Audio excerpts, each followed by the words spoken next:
사도신경 8주차 강의에 함께 하시는 여러분을 주님의 이름으로 환영하고 축복합니다. 오늘은 8번째 고백인 성령을 믿사오며 라는 신앙 고백에 담긴 의미를 함께 살펴보고자 합니다. 여러분 은혜되는 시간 되셨으면 좋겠고요. 또 특별히 성령의 더욱 뚜렷한 조명하심이 있는 그런 시간 되었으면 좋겠습니다. 제가 기도하고 시작하겠습니다. 거룩하신 하나님 감사합니다. 사도신경을 공부하면서 우리의 참된 신앙 고백을 다시 주님께 올려드릴 수 있도록 인도하시니 감사합니다. 한 구절 한 구절 그 고백마다 주님을 향한 참 신앙을 고백할 수 있는 우리 모두가 되게 하여 주시고, 오늘 특별히 성령에 대해서 배울 때에 우리에게 깨우쳐 주셔서 성령을 믿는 것이 무엇인지 분명히 깨달아 아는 은혜로운 시간 되게 하여 주옵소서. 감사하며 예수님의 이름으로 기도하옵나이다. 아멘. 오늘은 성령을 믿사오며 라는 이 신앙 고백에 담긴 의미를 함께 살펴보고자 합니다. 성령님은 누구시며 무슨 일을 하시는 분일까 라는 사실에 대해서 말씀을 기준으로 함께 살펴보고자 하는데요. 여러분은 성령하면 어떤 이미지가 떠오르나요? 뭔가 신비한 또 어떤 능력, 또 신비한 체험들이 아마 여러분 많이 떠오르실 건데요. 이 성령 체험이 중요한 것은 우리의 미지근한 신앙에 뜨거운 불을 지펴주고요. 또 우리가 위기를 극복하게 해주고 또 나태해진 그런 신앙을 다시 추스릴 수 있게 도와주시지요. 그리고 이 체험은 하나님을 실제적인 만남을 갖는 경험하는 사건이고요. 또 이 성령의 충만함이 성령의 역사가 전도의 능력을 허락해 주기도 합니다. 그런데 여러분, 이 하나님께서 우리에게 주신 신앙의 기초는요, 체험이 아니라 성경이지요. 어떤 현상으로만 성령을 온전히 이해할 수가 없는 겁니다. 우리는 말씀을 기초로 해서 성령이 어떤 분이시고 무슨 일이 하시는지를 분명히 알아야 합니다. 오늘 그러한 유익한 시간 되시기를 바라는데요. 이 사도신경이 가르쳐주는 성령에 대한 신앙 고백은 바로 삼위일체 하나님에 대한 신앙 고백의 일부분이죠. 지난 개론에서 살펴봤듯이 8항목에서 12항목까지는 바로 성령에 대해서, 성령 하나님의 사역에 대해서 우리에게 설명하고 있습니다. 그러면 이 성령님이 어떠한 분인지 성경에 나오는 그런 명칭들을 좀 살펴보고자 하는데요. 여러분이 화면에 보시는 것처럼 구약에서 이 성령에 대해서 하나님의 영, 여호와의 영, 또 주 여호와의 영, 주의 선한 영, 주의 성령, 지혜와 총명의 영, 모략과 재능의 영, 지식과 여호와를 경외하는 영, 은총과 간구의 심령이라고 표현합니다. 신약에도 성령에 대해서 다양하게 표현하고 있죠. 이런 다양성을 갖고 계신 분이 바로 성령님이시라는 겁니다. 그러면 성령은 어떠한 분인지 잠시 먼저 살펴보면, 성령의 첫 번째 우리가 살펴볼 수 있는 속성은요, 인격적인 존재라는 겁니다. 성격은 인격적인 존재로 지정의를 가지고 계신 분입니다. 성령님은 지식을 가지고 계십니다. 고린도전서 2장 10절에 보면 오직 하나님이 성령으로 이것을 우리에게 보이셨으니 성령은 모든 것, 곧 하나님의 깊은 것까지도 통달하시느니라 라고 말씀하고 있는 것처럼 성령은 지식을 가지고 하나님의 뜻이 무엇인지 분별해 내시는 분이시고요. 그래서 우리는 하나님의 뜻을 온전히 알려면 성령의 조명하심이 또한 필요하지요. 성령을 통해서만 하나님의 뜻을 온전히 알 수가 있습니다. 그리고 성령은 감정을 가지셨습니다. 그리고 의지도 가지셨죠. 고린도전서 12장 11절에 이렇게 말씀합니다. 이 모든 일은 같은 한 성령이 행하사 그의 뜻대로 각 사람에게 나누어 주시는 것이라. 각 사람에게 나누어 주시는 그 의지를 갖고 행하시는 그런 부분까지 다 포함하고 계시는 인격적인 존재라는 것이죠. 성령님은 자신의 뜻에 따라 우리에게 은사를 주시고요. 또한 우리를 은사대로 사용하십니다. 사람들이 어떤 신비하고도 강력한 능력을 얻기 위해서 성령을 받는 것은요, 뭔가 잘못된 발상이죠. 물론 성령이 임할 때 어떤 현상들이 나타날 수가 있습니다. 땅이 요동하거나 또 오순절 강림처럼 불의 혀같이 임하는 성령, 바람같이 임하는 성령을 느낄 수도 있고요. 또 하나님 성령이 임재하시는 가운데 역사에서도 보면 많은 현상들이 나타났음을 보고 있지만 그 현상 자체에 매여서는 안 되는 겁니다. 성령님은 우리가 마음대로 이용할 수 있는 그런 비인격적인 힘이 아니라 오히려 전능한 능력을 가지고 우리를 뜻대로 움직이시는 인격적인 분, 인격체이심을 우리가 분명히 알아야 하지요. 그리고 이 성령님은 다양한 활동을 하십니다. 성령님은 말하시고요, 또 계시하시고 모든 진리 가운데로 인도하십니다. 또 가르치시고 성도를 위로하고 도우시고 사랑하십니다. 또 격려해 주시고요, 직분을 주시고 탄식하기도 하시고 경계하시고 회방받기도 하시는 분이 바로 성령님입니다. 인격적인 존재라는 사실이 이런 성령님이 하시는 일들을 통해서 우리가 발견할 수 있게 되시오. 두 번째로 성령님은 성부, 성자와 동일한 신성을 가지고 계십니다. 성령님은 무한한 인격을 가지셨고 또 뿐만 아니라 성부, 성자와 동일한 신성을 가지신 하나님이시라는 것이죠. 첫째, 성령님은 영원성, 또 편재성, 전지성, 전능성을 가지고 계십니다. 영원성은 말 그대로 영원하신 분이라는 거고요. 편재성은 공간을 초월하시는 분이라는 겁니다. 전지성은 무한한 지식을 가지신 분이라는 것이고요. 전능성은 무한한 능력으로 행하실 수 있는 분이라는 것이죠. 모든 피조물은 시작과 끝이 있으나 하나님은 시작과 끝이 없으신 영원하신 분입니다. 성령님도 그렇게 영원한 존재라는 것이죠. 그리고 피조물은 공간에 매여서 동시에 여러 군데에 존재할 수 없지만 성령은 편재성을 가지고 공간을 초월하여 존재하십니다. 그래서 예수님께서 이 땅에 공생에 사역하실 때 제자들과 한정된 곳에서 그들이 함께 머무는 공간에 그들 가운데 영향력을 끼칠 수 있으셨지만 예수님 승천하셔 성령을 보내주심으로 성령은 어느 곳에서나 제자들과 함께 하시고 주를 따르는 자들과 함께 하시며 편재하셔서 우리를 이끄시고 또 놀라운 역사로 우리 삶 가운데, 이 땅 가운데 역사하고 계신 분이 바로 성령님이시라는 것이죠. 시편 139편 7절에 이렇게 말씀합니다. 내가 주의 영을 떠나 어디로 가며 주의 앞에서 어디로 피하리까? 어디서나 어느 곳에나 계신 분이 바로 성령님이시라는 것이죠. 이 편재성에 대해서 잘 나타내주는 말씀이 바로 시편 139편의 말씀입니다. 그리고 피조물은 유한한 지식을 가졌습니다. 우리가 다 알 수 없습니다. 그러나 성령은 하나님의 깊은 것까지도 통달하시는 그런 무한한 지식을 가지신 분이 바로 성령님이시고요. 좀 전에 살펴봤던 것처럼 우리가 성령을 통해서만 하나님의 뜻을 온전히 분별할 수가 있지요. 그리고 우리는 유한한 능력을 가지고 있습니다. 우리가 무한하게 어떤 일을 전능하게 할 수가 없지요. 그러나 성령님은 전능하셔서 불가능이 없으십니다. 모든 것을 이루실 수 있는 분이 바로 성령님이십니다. 그리고 우리는 성령의 도우심과 이끄심을 경험하면서 우리가 감당할 수 없는 불가능한 일들, 성령의 전능하심으로 또 그 도우심을 힘입어 모든 것을 잘 극복하고 감당해 나가면서 우리는 또 주님의 귀한 제자로서 하나님 백성으로서의 사명 또한 감당하고 있는 것이고요. 우리가 이겨낼 수 없는, 극복할 수 없는 문제를 이기게 하시고 극복하게 하시는 그 전능하심을 따라 우리는 날마다 믿음을 지키고 살아가고 있는 것이죠. 그리고 두 번째로 성령님은요, 하나님만이 할 수 있는 일을 하십니다. 다시 말하면 성령 하나님이시라는 사실이죠. 창조의 성령 하나님께서 삼위일체 하나님으로 동참하셨고 또 부활에도 함께 하셨습니다. 로마서 8장 11절에 보면 예수를 죽은 자 가운데서 살리신 이의 영이 너희 안에 거하시면 그리스도 예수를 죽은 자 가운데서 살리신 이가 너희 안에 거하시는 그의 영으로 말미암아 너희 죽을 몸도 살리시리라 라고 말씀합니다.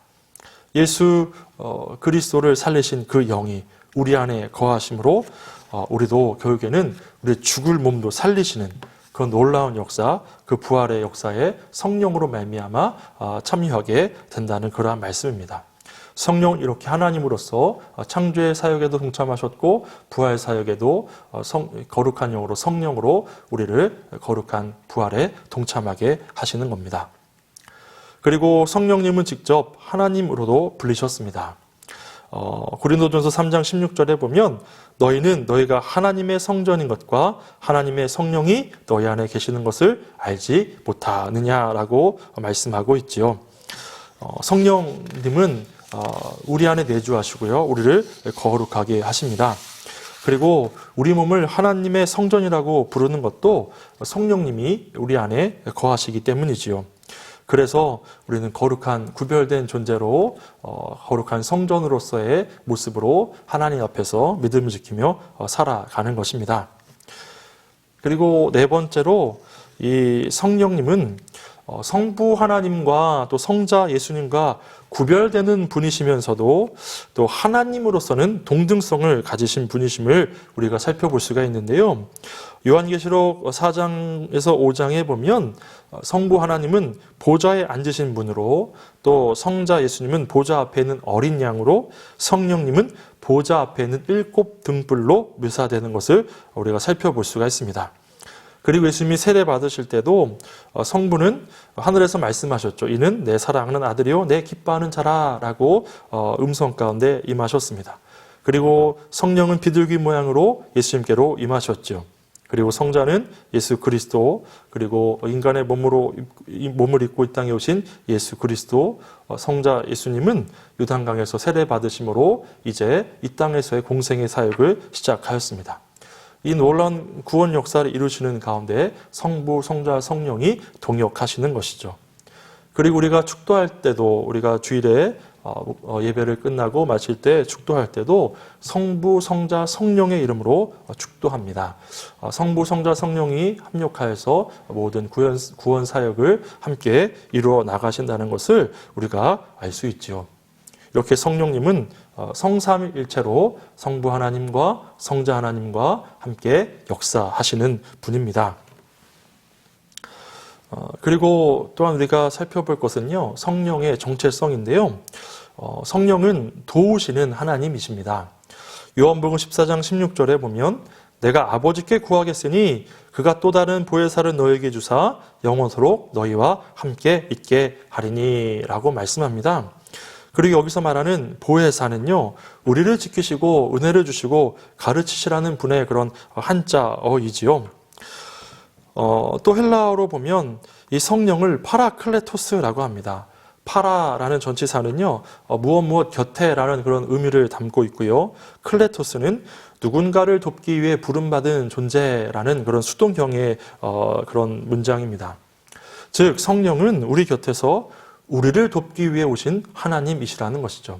성령이 우리를 도우셔서 온전히 이 구원을 이루어가도록 도우십니다. 지금도 여전히 우리 함께 하시며 우리를 도우시는 분이 바로 성령님이시고요. 예수님은 그 성령을 우리에게 보내주심으로 우리가 이 구원을 온전히 이룰 수 있도록 돕도록 하신 것입니다. 그리고 또한 성령은요, 교회를 세우시는 하나님이십니다. 성령은 교회를 온전히 세워가십니다. 그리고 하나님의 성전인 각 성도는 함께 모여서 이 교회를 이루어 공동체를 이루어 성령의 능력을 힘입어 이 땅에 하나님 나라가 확장되는 일을 위해 함께 귀한 사명을 감당하는 것이죠. 이때에 성령이 교회를 세우시고 또 교회의 능력을 허락하십니다. 그리고 교회는 진리 위에서 예수님을 증거합니다. 성령의 가르치심과 깨달음 가운데 진리를 깨닫고 그 진리 위에서 예수님을 증거하는 역할을 감당하는 것이죠. 이러한 역할을 온전히 감당하도록 도우시는 분이 바로 성령님이십니다. 성령의 역사로 또 교회가 세워지고요. 이렇게 교회는 성령께서 깨닫게 하심을 따라 진리를 온전히 전파하고 예수 그리스도를 드러내는 사역을 감당하는 것이죠. 그래서 성령 사역을 한다면서 때로는 교회를 무시하거나 교회의 질서를 어지럽히는 것은 성령 사역이 아닐 것입니다. 질서 가운데 그 질서의 영 성령 안에서 교회는 건강하게 세워지게 되는 것이죠. 성령은 교회를 세우시는 분, 건강하게 세우신다는 것을 우리 잊지 말아야 합니다. 그래서 잘못된 성령에 대한 관념으로 인해서 교회를 어지럽히는 일은 범하지 말아야 하는 것이죠. 그리고 세 번, 성령님은 이제 무엇을 하시는가에 대해서 우리가 함께 살펴보고자 하는데요. 성령님은 성부 하나님과 성자 예수님과 더불어서 창조 사역을 공동으로 하셨습니다. 그리고 타락한 인간을 구원하시는 그런 사역도 함께 이루고 계시지요. 그리고 이 구원을 성부, 성자의 역할을 좀 나누어 보면요. 성부 하나님께서 구원을 계획하셨고 성자 예수님이 구원을 성취하셨고 성령님께서 우리 신자들의 구원을 적용해 나가시는 분이라는 것을 우리는 이 성령님의 사역을 통해서 분명히 알 수가 있습니다. 그래서 성령이 하시는 가장 중요한 일은요. 예수님이 이루신 구원을 구원받을 각 사람에게 나누어 주시는 것입니다. 의지를 가지고 그 구원의 놀라운 역사를 나누어 주시고 그들이 성령 안에서 온전히 믿음의 길을 걸어갈 수 있도록 도와주시는 것이죠. 그리고 예수님의 탄생도 성령의 역사로 이루어졌죠. 우리가 지난번에 살펴본 동정녀 잉태와 같이 마리아에게 성령으로 이제 예수님이 잉태되셨다고 우리가 그 신비에 대해서 또 그 이유에 대해서 함께 살펴보았는데요. 마태복음 1장 20절에 이렇게 말씀하지요. 주의 사자가 요셉에게 현몽하여 마리아의 성령 잉태에 대해서 말하면서 이 일을 생각할 때에 주의 사자가 현몽하여 이르되 다윗의 자손 요셉아 내 아내 마리아 데려오기를 무서워하지 말라 그에게 잉태된 자는 성령으로 된 것이니라 라고 말씀했습니다. 또한 마리아에게는 천사가 대답하여 이르되 성령이 내게 임하시고 지극히 높으신 이의 능력이 너를 덮으시리니 이러므로 나실 바 거룩한 이는 하나님의 아들이라 일컬어지리라 라고 말씀하셨지요. 이렇게 예수님의 잉태, 우리를 구원하기 위해 이 땅에 오신 예수 그리스도의 잉태는 성령으로 인한 동정녀 잉태를 통해서 죄 없으신 모습으로 이 땅에 우리를 구원하기 위한 흠없는 제물로 오셨음을 우리가 알 수 있습니다. 그리고 예수님의 공생의 사역도 모두 성령님의 역사 가운데 이루어졌고요. 예수님의 공생의 전에 광야에서 40일 동안 금식하실 때도 성령의 인도를 받으셨습니다. 예수님은 공생의 기간 행하신 놀라운 일이 성령의 임재와 능력에 의해 성취된 것이라고 늘 선포하셨고 또 예수님의 십자가에서의 죽음, 부활, 승천 이 모든 것을 함께 이루어 가신 분, 그 일을 감당하실 수 있도록 도우신 분이 바로 성령님입니다. 성령님의 사역 가운데 이 모든 일이 이루어졌음을 우리가 살펴볼 수 있죠. 예수님은 성령의 능력으로 십자가 죽음도 감당할 수 있으셨던 것입니다.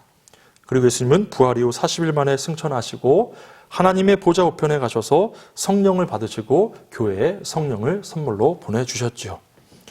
그리고 예수님의 승천으로 확보된 이런 성령의 선물은 요엘 선지자를 통해 하나님의 약속이 성취된 것입니다. 요엘서 2장 28절에 보면 그 후에 내가 내 영을 만민에게 부어주리니 너희 자녀들이 장래일을 말할 것이며 너희 늙은이는 꿈을 꾸며 너희 젊은이는 이상을 볼 것이며 라고 예언하였고 그 말씀대로 된 것이지요. 그리고 사도행전 1장 4절에 보면 예수님은 이 제자들에게 예수님 승천하시면서 성령을 기다리며 기도하라고 분명히 말씀하셨습니다. 사도행전 1장 4절에 보면 이렇게 말씀하고 있죠. 사도와 함께 모이사 그들에게 분부하여 이르시되 예루살렘을 떠나지 말고 내게서 들은 바 아버지께서 약속하신 것을 기다리라. 그리고 누가복음 24장 49절에도 볼지어다 내가 내 아버지께서 약속하신 것을 너에게 보내리니 너희는 위로부터 능력으로 입혀질 때까지 이 성에 머물라 하시니라 라고 말씀하신 대로 성령을 우리에게 선물로 보내주셨습니다. 또한 예수님이 성령을 받았다는 것은요. 예수님이 교회에 주실 성령에 대한 주권을 행사한다는 의미를 갖는 것입니다. 예수 그리스도께서 성령을 우리에게 보내주시는 것이죠. 그리고 성령은 하늘에 있는 예수님과 땅에 있는 제자들을 연결해주는 그런 역할을 감당하십니다. 그래서 아무도 성령의 역사가 아니고는 예수님을 주님으로 온전히 시인하고 고백할 수가 없지요. 고린도전서 12장 3절에 보면 그러므로 내가 너에게 알리노니 하나님의 영으로 말하는 자는 누구든지 예수를 저주할 자라 하지 아니하고 또 성령으로 아니하고는 누구든지 예수를 주시라 할 수 없느니라 라고 말씀하는 것을 보게 됩니다. 성령이 예수님과 믿는 신자들을 연결해 주시는 것이고요. 그로 말미암아 그리스도께서 이루신 구원의 복을 성도들, 신자들로 하여금 받게 하시는 분이 바로 성령님이시죠. 여기 예수님을 믿는다는 것은요, 곧 예수님과 연합한다는 것을 의미하고요. 예수님과의 연합은 예수님의 구원 사역 전체와 연합되는 것을 의미합니다. 그래서 그리스도와 연합된 신자들은 모든 것을 그리스도와 함께 하게 되지요. 신자들은 예수님과 같이 또 부활도 경험하게 되고요. 또 우리도 결국에는 예수 그리스도와 함께 다시 재림하실 때 새하늘과 새 땅을 다스리는데 우리도 함께 참여하게 될 것입니다. 그리고 신자들은 장차 재림의 때에 그리스도의 영광에 함께 참여하게 될 것에 대한 말씀이 빌립보서 3장 20절에 나오지요. 그러나 우리의 시민권은 하늘에 있는지라 거기로부터 구원하는 자 곧 주 예수 그리스도를 기다리노니라고 말씀합니다. 또 요한일서 3장 2절에 보면 사랑하는 자들아 우리가 지금은 하나님의 자녀라 장래에 어떻게 될지는 아직 나타나지 아니하였으나 그가 나타나시면 우리가 그와 같을 줄을 아는 것은 그의 참모습 그대로 볼 것이니 때문이니 라는 말씀처럼 주님 다시 오실 때 우리는 주님과 함께 새하늘과 새 땅에서 그 통치와 다스림에 참여하게 될 것입니다.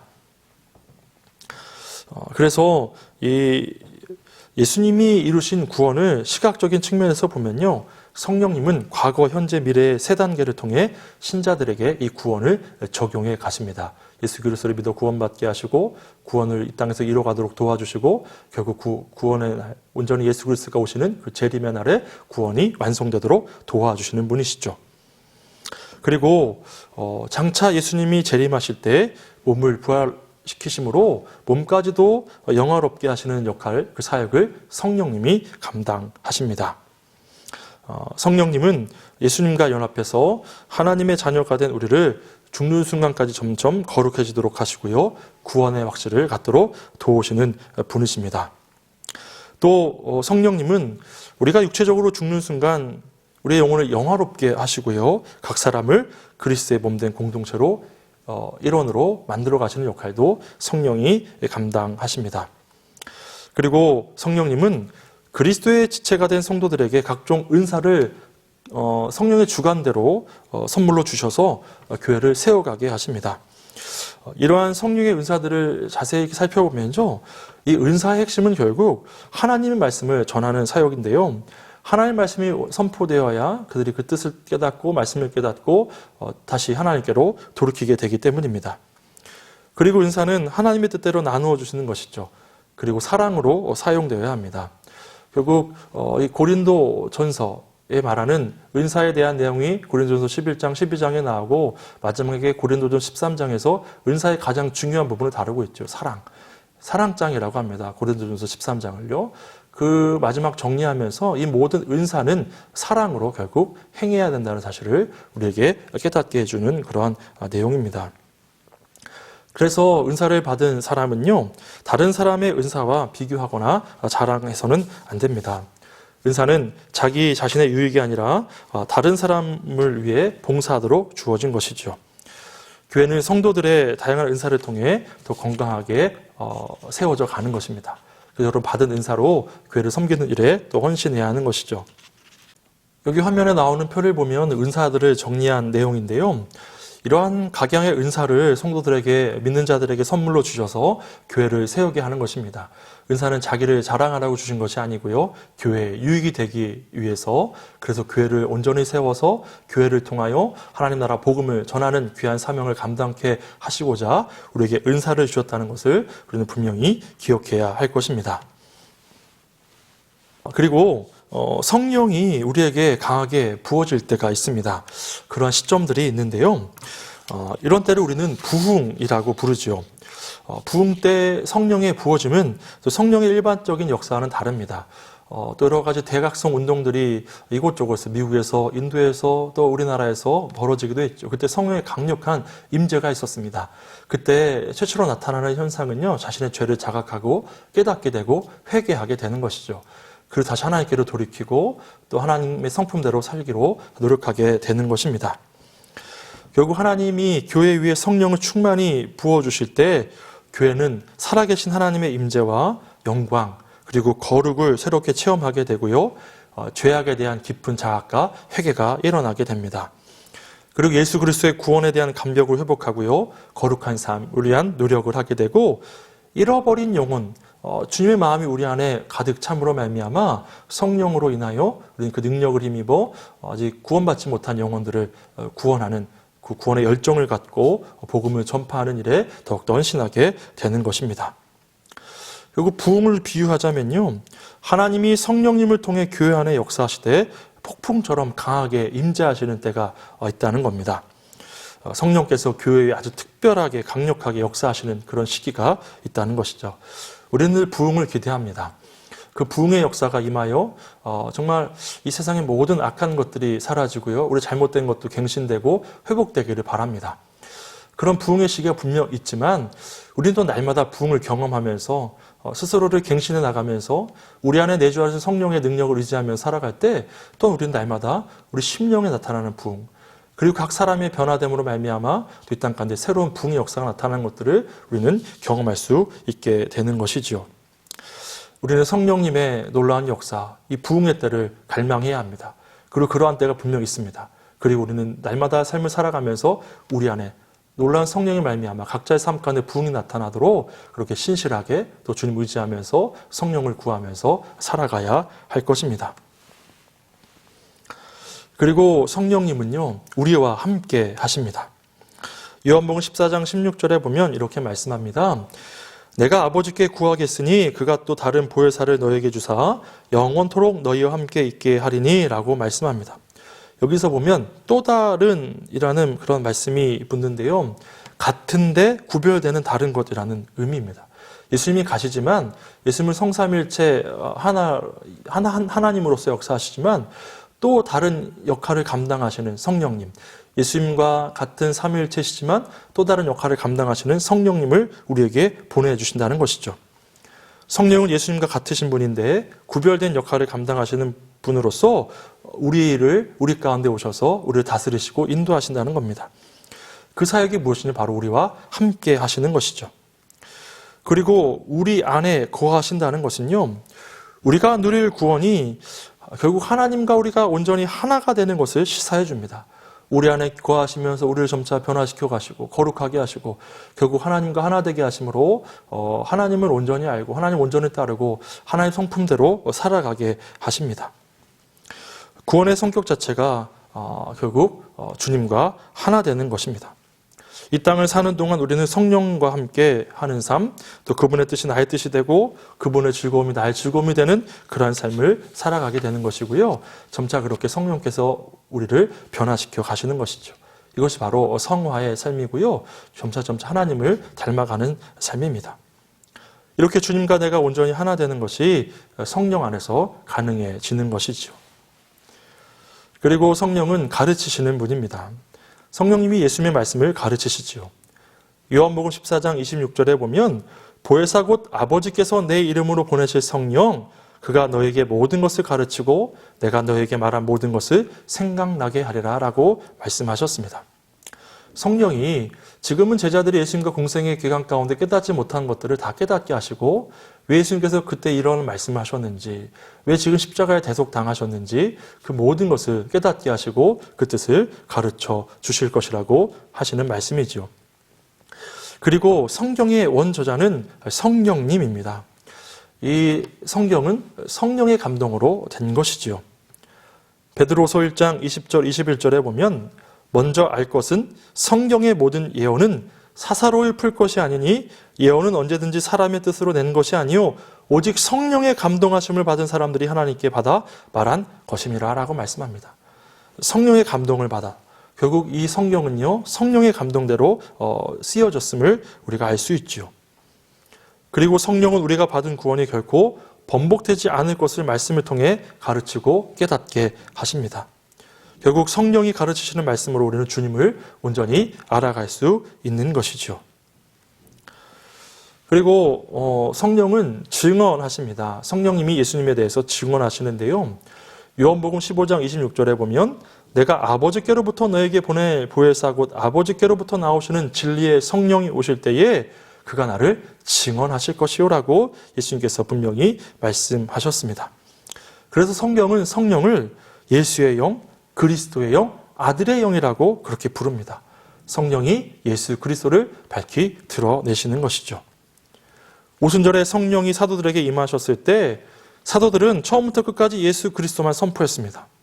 임하신 것은 성령인데 전한 것은 성령이었죠. 결국 성령은 우리로 하여금 예수 그리스도를 증거하게 하시는 것입니다. 그래서 성령 충만은 결국 예수 충만입니다. 성령이 충만하면 우리가 예수를 전파하게 되고요. 예수 그리스도가 우리 안에 충만하여서 예수 그리스도를 나타나게 되는 것이지요. 그런 성령 충만, 예수 충만한 삶이 바로 저와 여러분의 삶이 되었으면 좋겠습니다. 그리고 성령님은 유익하게 하십니다. 성령님 우리 안에 오셔서 우리를 유익하게 하시는데요.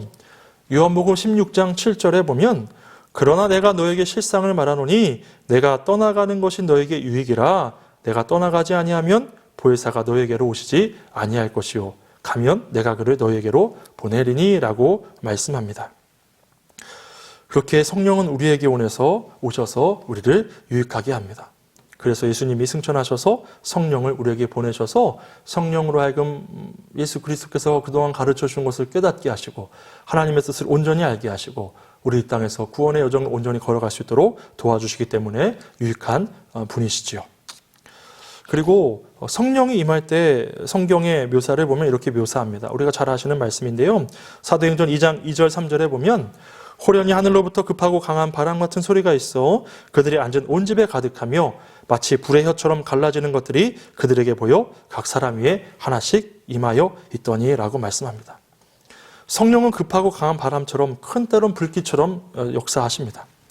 나뭇가지가 바람에 흔들리면 바람이 불고 있다는 것을 알 수 있듯이 성령은 우리 가운데 오셔서 우리의 자아를 옛 자아를 점차 변화시켜 가심으로 성령이 우리 안에 계심을 우리로 깨닫게 하시지요. 그리고 때로 우리가 성령의 인도를 따라 살아가는 가운데 고난을 허락하시기도 합니다. 그런데 그 고난을 통해 더욱 하나님을 깊이 알게 하시고 하나님의 선하신 역사를 우리로 깨닫게 하시고 결국 모든 선을 이루시는 분. 그래서 로마서 8장 28절의 말씀처럼 모든 것을 합력하여 선을 이루시는 분이 바로 성령 하나님이십니다. 그 성도는 고난을 통해 더욱 하나님의 뜻을 온전히 알게 되고 하나님 더욱 의지하게 되고 또 하나님의 온전한 형상을 더욱 회복하게 되는 것이죠. 성령은 이렇게 우리를 선하게 하시는 분, 유익하게 하시는 분이십니다. 그리고 성령은 우리 변호하십니다. 성령님은 하나님 앞에서 우리를 변호하십니다. 요한일서 2장 1절에 나의 자녀들아 내가 이것을 너희에게 쓰면 너희로 죄를 범하지 않게 하려 함이라. 만일 누가 죄를 범하여도 아버지 앞에서 우리에게 대언자가 있으니 곧 의로우신 예수 그리스도시니라 라고 말씀합니다.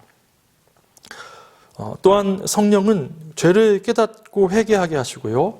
또 세상이 사단이 우리를 정죄할 때 정죄함이 없으니 그 모든 죄의 문제는 예수 그리스도께서 해결하셨으니 힘을 내라고 담대하라고 우리에게 응원하시기도 합니다.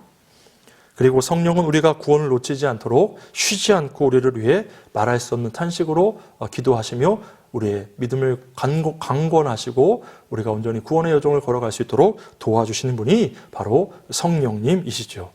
응원하시고 또 변호해 주셔서 우리로 하여금 거룩함을 유지하며 구원받은 자라는 확신을 가지고 믿음의 길을 걸어가도록 도와주십니다. 우리는 지금 성령의 시대를 살고 있습니다. 예수님 승천하셨고 성령을 보내주셨고 성령의 임재 안에서 변화된 많은 자들을 통해 결국 나타나게 된 교회, 그 초대교회 이후로 교회가 성령의 임재 가운데 형성되었고요. 그 교회를 통해 우리는 놀라운 성령님의 임재도 경험하고 하나님의 뜻을 세상 가운데 행하고 하나님 나라를 확장하며 살아갑니다. 우리는 성령 시대를 살아가고 있습니다. 이 절대 진리를 부정하는 시대 속에서 그리스도인들은요, 진리이신 성령을 붙들고 그 성령의 도우심 가운데 하나님의 뜻을 온전히 알고 그 진리를 쫓아 살아가야만 하는 것이죠.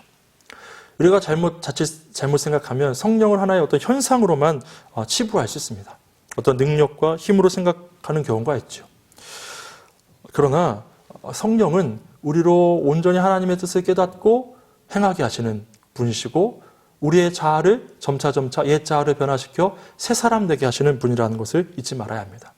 우리 안에 내주하셔서 점차 우리를 변화시켜 가시고 거룩하게 하시고 하나님의 형상을 회복하도록 하시는 분이 바로 성령님이시고요. 이렇게 성령의 임재 가운데 우리는 성령의 열매를 맺으며 살아가야 합니다. 성령의 열매는 무엇입니까? 사랑과 희락과 화평과 오래 참음과 자비와 양성과 충성과 온유와 절제니 라고 말씀합니다. 이 열매는 우리 안에 계시는 성령이 결국 맺게 하시는 결과물입니다. 성령이 우리 삶을 통해 성령이 나타나시고 하나님의 성품이 나타나서 이러한 열매가 맺혀지게 되는 것이죠. 또한 성령 하나님이 우리 안에 역사하시지 않으면 우리는 예수님을 구주로 깨달을 수도 없고 진리도 알지 못합니다. 진리이신 성령이 함께 하셔야 진리 안에서 성령의 열매를 맺으며 살아갈 수가 있죠. 성령의 능력이 우리에겐 필요합니다. 그래서 기독교의 절대 진리가 갈수록 부정되어지는 이 시대 가운데 우리가 온전히 하나님 백성으로 예수 그리스도의 제자로서 살아갈 수 있는 분명한 방법은요, 성령을 믿사오며라는 이 고백을 붙들고 사는 겁니다.